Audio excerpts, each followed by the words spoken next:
Hey, what's up guys? Guardian here, coming to you guys with a new video today, and today we're going to be going over my Eradicator deck for V Premium. So this is a new deck that I picked up recently. I got the Eradicator support from the V Clan collection and decided to, go with it and try put an Eradicator deck together. And it was a little bit tougher than I thought it was going to be. Some of the cards were a little bit more difficult than I'd like them to be to acquire, but we got there in the end, and I'm actually very happy with this build. So yeah. But if we do have any Eradicator fans watching the video, I would like to hear your feedback since, yeah, this is kind of the first like Narukami deck I've profiled on the channel. So it is nice to revisit these units though, because I did used to play Narukami back in Break Ride with the Eradicators, with the old Gauntlet Buster Dragon. But unfortunately, we do not have him in this build of the deck since I'm trying to focus more so on the Vowing Sword build and just focusing around him. So yeah, let's go into the deck. And we are rocking the Naoki sleeves for the Eradicator deck, which, yeah, I think you should be doing that, right? So let's get into it. So first of all, for the main grade 3, as you guys see, we have the 4 copies of Eradicator Vowing Sword Dragon. So he's very cool. He's got a very long-winded effect, but it's pretty simple when you break it down. So whilst he's on the Vanguard circle, when your opponent's normal unit is bound other than from their deck, during your turn, your opponent searches their deck for up to 1 card with the same card name as that bound card. Now it does it up to 1, which means they don't have to pick one if they don't want to bind anything from the deck, which matters. So yeah, they bind it if they choose to, and then they shuffle the deck, and then you choose one of your units and you give it 5k power until end of turn. And then if your opponent did not bind a card, you get 10k power instead. So this is the choice that the opponent has to give, right? You can, bind one of their units, and then they have to then decide if they want to bind another copy of that unit from their deck. If they don't want to, then you get 10k power instead of the 5k, which is pretty nice since that does help you with making some good column numbers. But it does come at the cost, obviously. If you get the 5k instead of the 10k, it comes at the cost of the opponent getting rid of more of their resources from the deck. So they have to be very careful and very particular with what they're getting rid of and when. But usually they will just give you the 10,000 power and rather hold on to their pieces, especially if they're like really important things. So yeah. But yeah, the 10k power increase does help quite a lot, and even if you just get the 5k, it's still not too bad. You can still make some good numbers here and there, but nothing really huge. But the power element of the deck does help with the overall strategy. But we do have one more skill here with Vowing Sword, which is auto. When this unit is brought upon, call this card to the rear guard circle, and then choose you choose a card from your opponent's drop for every 2 cards in your damage zone. And then you bind them. So if you're at 2, you get the bind 1, and if you're at 4, you get the bind 2, which is great because that's multiple procs of the Vowing Sword, which you might have noticed is not a once per turn. So yeah, getting multiple procs from this after getting multiple binds, it's just really cool, and that can escalate really nicely towards the late game. So not too bad. So 4 copies of Vowing Sword, that's what we're basing the deck around. There is a build where you can sort of do like a 2-in-2 split of Vowing Sword and the Gauntlet Buster, but unfortunately I don't have Gauntlet Buster at the moment, so I'm kind of just focusing on the Vowing Sword build at the time being, which is kind of the preferred build that I want to do anyway. So yeah, moving on, we have the next grade 3, which this thing was an absolute pain for me to find, but eventually I got it. 4 copies of Eradicator Dragonic Descendant. So this was a triple rare that came out with set 12 in the V series, and yeah, this thing was a pain to get, but it's really good. So it's got a few different effects here, so we'll break them down. So continuous, when you would ride this card, if your Vanguard is a unit with Eradicator in its card name, this card is placed with all of their abilities until end of turn. Now that has a couple of interactions, obviously. You will see that that does work with the Vowing Sword, taking the binding skill that it has and continuing with it even after you ride into the Descendant. But the cool thing with this is that it does have some sort of synergy with some of your grade 2s, in the fact that you can take their abilities if you end up riding him first, which is not the preferable thing to do. You would prefer to ride the Vowing Sword first and then ride Descendant afterwards. But stuff like this happens. You might ride this first, and there is a cool interaction with the grade 2 that we have in the deck, but I'll get to that later. So that's the first effect. The second effect is Act Van or Rear. Once per turn, you can Soul Blast 1, choose your opponent's front row rear guards, bind it, and then your opponent chooses one of his or her back row rear guards and moves it to an open front row rear guard. So yeah, just get to bind, and most importantly, this is a Soul Blast cost. We don't particularly have much else in the deck that actually costs Soul Blast, so this is actually a really nice way for us to use this as an additional binding outlet that we have access to. Since a lot of the other cards in this deck does cost Counterblast, so it's nice to have Soul Blast as an option there to get that kind of effect. And then the final effect of Descendant, which is what makes him really great, which is while he's in the Vanguard circle once per turn, when his attack does not hit, you can Counterblast 1, discard a card from your hand, restand him, and then get Drive -1. So the really cool thing with this is that when your opponent's at a high damage threshold, they then have to decide, right, I'm at 4 or 5 damage, right? And, they are, right? And they have to then decide, do I block the Vanguard in case they get a critical, or do I just take it, hope they don't get the crit, and then that means the Descendant won't restand? It's a risky gameplay there, but we do have other cards in the deck that actually synergize very well with that restand, which we'll get to later. But Descendant is just really, really good in the fact that he can get that restand off in the late stages of the game, which becomes a lot easier to do in conjunction with some other cards. So he's a really big powerhouse and he has a lot going on, but he's just a really great card for the Eradicator deck since he is an Eradicator and he just synergizes really well with the Vowing Sword as well. So that's really cool. So moving on over to the grade 2s, we have the 4 copies of the I think this also came out with Vowing Sword in the V Clan collection, which is Eradicator Spark Rain Dragon. So pretty interesting card, which is continuous Vanguard or Rear. During your turn, this unit gets 1000 power for each card in your opponent's bind zone. The Vanguard element of this isn't particularly great, but in the late stages of the game, when you have this on rear guard, it's not too bad since he can get pretty big on his own in that regard. And then the second skill is pretty interesting, which is Auto Regard. At the end of the battle that this unit attacked, you Counterblast 1. Choose the column this unit is in, then bind all front row rear guards, and then move all back row rear guards to the front row of the same column. So do bear in mind that you are binding him, since he will be in the front row, and you're also binding whatever's in the front row on your opponent's field. You'll bind both of them, and then you'll be moving the back row to the front row. So it's kind of a weird way to get like an extra multi-attack in the deck, which is kind of strange really, because obviously the deck itself is an Excel deck, so you can generate Excel circles to get those extra attacks, but obviously this guy is more so preferred to be in the normal rearguard circle, since you want to be binding the units in the opponent's front row rearguard circle so that you can get the bind, and then move a back row up so that you can get another attack off that way. So that's really cool. But yeah, I think he's a great card overall. He has some pretty cool synergies in the deck. You could get away with maybe 3 of him, but I kind of like playing him as a 4 of, just because I kind of like how more he just gets really, really more powerful in the late game, the more binding that you're doing overall. So yeah, I think he's a great card. So playing 4 copies of him. And next we have a card that I picked up fairly recently, to be fair, but I actually quite like it just in terms of the feel that it has for the deck, which is 3 copies of Eradicator Spark Rays Dragon. So this was a rare card, and it's pretty simple. It's got a Vanguard skill of when placed, he gains 5k power until end of turn, but then you also get to look at the top 5 for an Eradicator and add it to your hand and then discard a card. So it's kind of similar to the grade 3 searches that a lot of the clans have, but this is like Eradicator specific, and we also have a grade 1 that does the same effect, except that it doesn't get the power. But yeah, we have like a 1 and a 2 that both allow us to check top 5 and Eradicator and add it to hand. So we have a lot of consistency with this deck, with getting the right Eradicator pieces and setting our hand and field up in a preferable way. But the other cool thing is that he has another skill, which is Van and Rear. When his attack hits a Vanguard, you can Soul Blast 1 to draw a card. Now it is a non-hit, which isn't great, but actually it's not too bad, since when you're going first, you could ride him, and then because your opponent's at grade 1, usually they'll want some sort of counterblast for their follow-up turn, usually. So getting that on hit is actually not the it's actually not that hard to do since they want counterblast for their skills usually.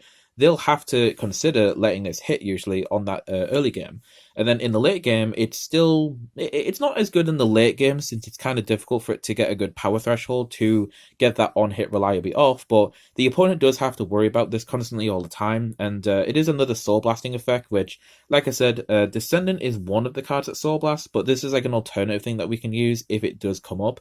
And then in conjunction with the new grade 1 that we got from the V Clan collection, which also draws cards, yeah, this just really helps us with just getting pluses and just allow us to build up hand size, and also seeing pieces as well, which I really like this card, and it does have a really funny synergy with the Descendant when you ride on top of it, because you'll keep that on-hit skill as well, carried on over, and also you'll get the on-place effect, since Descendant does gain the abilities when it's like on-placed, it gains the effects from the unit below it, so that's really, really funny. But yeah, this is a pretty decent card. I only wanted to play 3 of it though, because 4 of it seemed a bit overkill, and 2 seemed a bit too low for wanting to ride it as a Vanguard. So I felt like 3 was like a good soft spot for it. So yeah, 3 copies of that. And then we are playing 3 copies of a very important card for Narukami as a whole, but also just Eradicator in general, since it is an Eradicator, which is the 3 copies of Choto.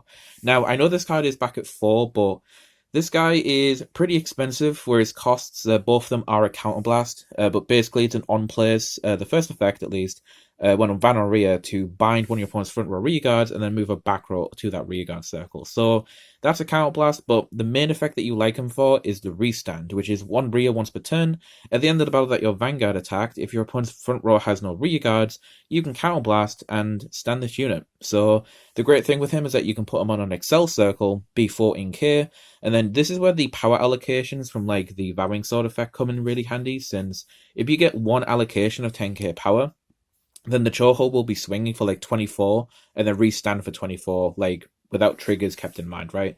Triggers will just make it even more threatening, and this is why I like crits in this deck, because when you have the Choto restand to threaten later on after the Vanguard attack, it's still very deadly, and you can close out games that way. So yeah. But outside of the restand, he's also just another binding piece that we have for the deck to bind the opponent's units. So I quite like using 3 of him, to be honest. Then the final grade 2 of the deck is going to be 2 copies of Zuitin, or Zuitin, however you want to pronounce it. I think his card's decent. It's a nice sort of Mirage unit where you can attack with it. And then at the end of the battle that it attacked the Vanguard, if your opponent has no front or rears, put him into the soul, and then draw a card. So you get an attack off, and you can replace him with a draw, hopefully see some other pieces. But he does gain power, which is quite nice. So when your opponent's rear guard is bound, during your turn, this unit and your Eradicator Gauntlet Buster Dragons, which that part of it won't work, but he himself will get power. He gets 5k each time, so it is an auto skill, so that means it'll happen every time that a bind happens, so he'll get bigger and bigger. So if you can put him on like an Excel circle, and then get like 2 binds off on that turn, you know, swinging for a 24 is pretty decent. And also, if you're going against the Excel matchup or Protect matchup, they will have like a 9k Vanguard, so you could actually call this down in the early game.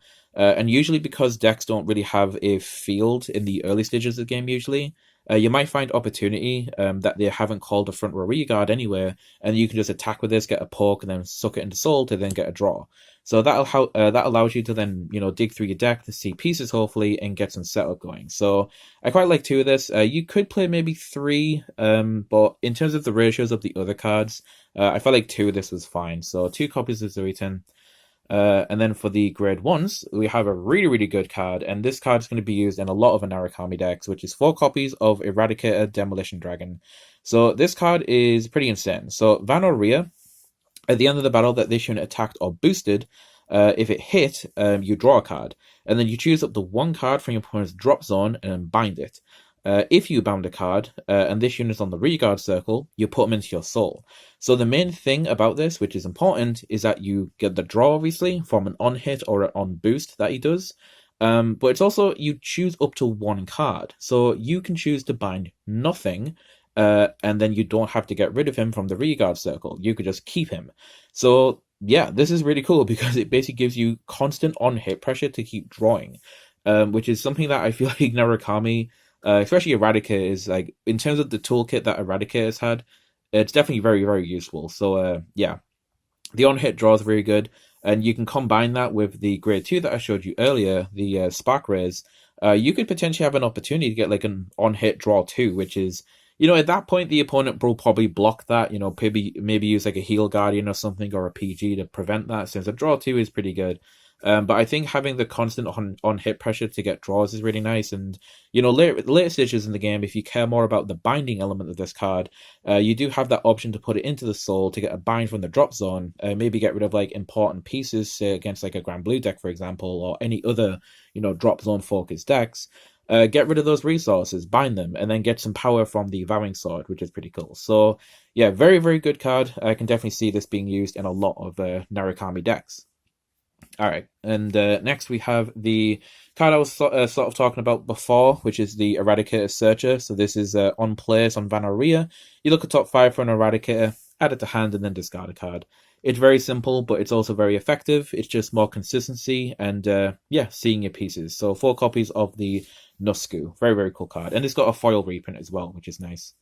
All right, so then we have the final few grade 1s here. We have 3 copies of the grade 3 Searcher with Mighty Bolt Dragoon. Very good. We definitely want to see our grade 3s. We want to get to that Vowing Sword hopefully first, and then later we want to be searching out our Descendants. And one important thing I will say with Descendant is, although it is good to ride on top of the Vowing Sword for that push turn, we also do care about having extra copies of these for the Rearguard Circle so that we can get the binding skill off. But also one more factor with the Mighty Bolt is that he really helps with making good numbers. So he's a 13k booster or attacker, and then with your 12k grade 3s, you can make 25k columns, which is really, really good. That's at least a decent number for you to be attacking with to pressure the opponent. So yeah. So 3 copies of the grade 3 Searcher with Mighty Bolt Dragoon. And then the final grade 1 of the deck is going to be 2 copies of this guy. I remember playing this guy in sort of like a budget Narukami deck that I made years ago. But 2 Desert Gunner Galban. So this guy says at the end of the battle that your Vanguard attacked, choose one of your units, and until the end of the turn, it gets 3,000 power. And your opponent cannot call Sentinels from their hand for the battle of the chosen unit that's attacking. So the cool thing with this is that it synergizes perfectly with your Descendant, since if you get the opportunity to attack and then restand this, after the first attack with Descendant, you could use Galban to give the power and a Sentinel restriction to the Descendant, restand him if he didn't hit, and then attack with him again. And then if you got any crits from the first Twin Drive that you just stacked on top of this, this is going to be a very scary lethal attack that the opponent can't PG. So yeah. This card's very, very good for just closing games out, and it just works perfectly with Descendant, which I really like. So I want to play 2 copies of him. I felt like 2 was fair enough, since I only wanted him for the late stages of the game anyway. So yeah, so 2 copies of him. All right, so then we have the grade 0s. We have the best starter, I think, that Narukami has, which is Spark Dragoon. I was trying to find the updated one with the quick shield on it, but I just couldn't find any, so I just whipped out the old one that I had from like the old budget deck that I had back in the day. So 1 copy of Spark Kid. And then for the triggers, it's pretty simple, actually. We're just going with a crit build, since I feel like crits are the most easiest way to pressure in this deck. And also, I feel like they synergize better with like the restanding aspects of things like Descendant and Shoto. So yeah, we have the Jin crit, and we also have the Draco Kid crit. So really, really cool. So 8 critical. And then we also have the 4 draw PG with the gold. And then we have the 4...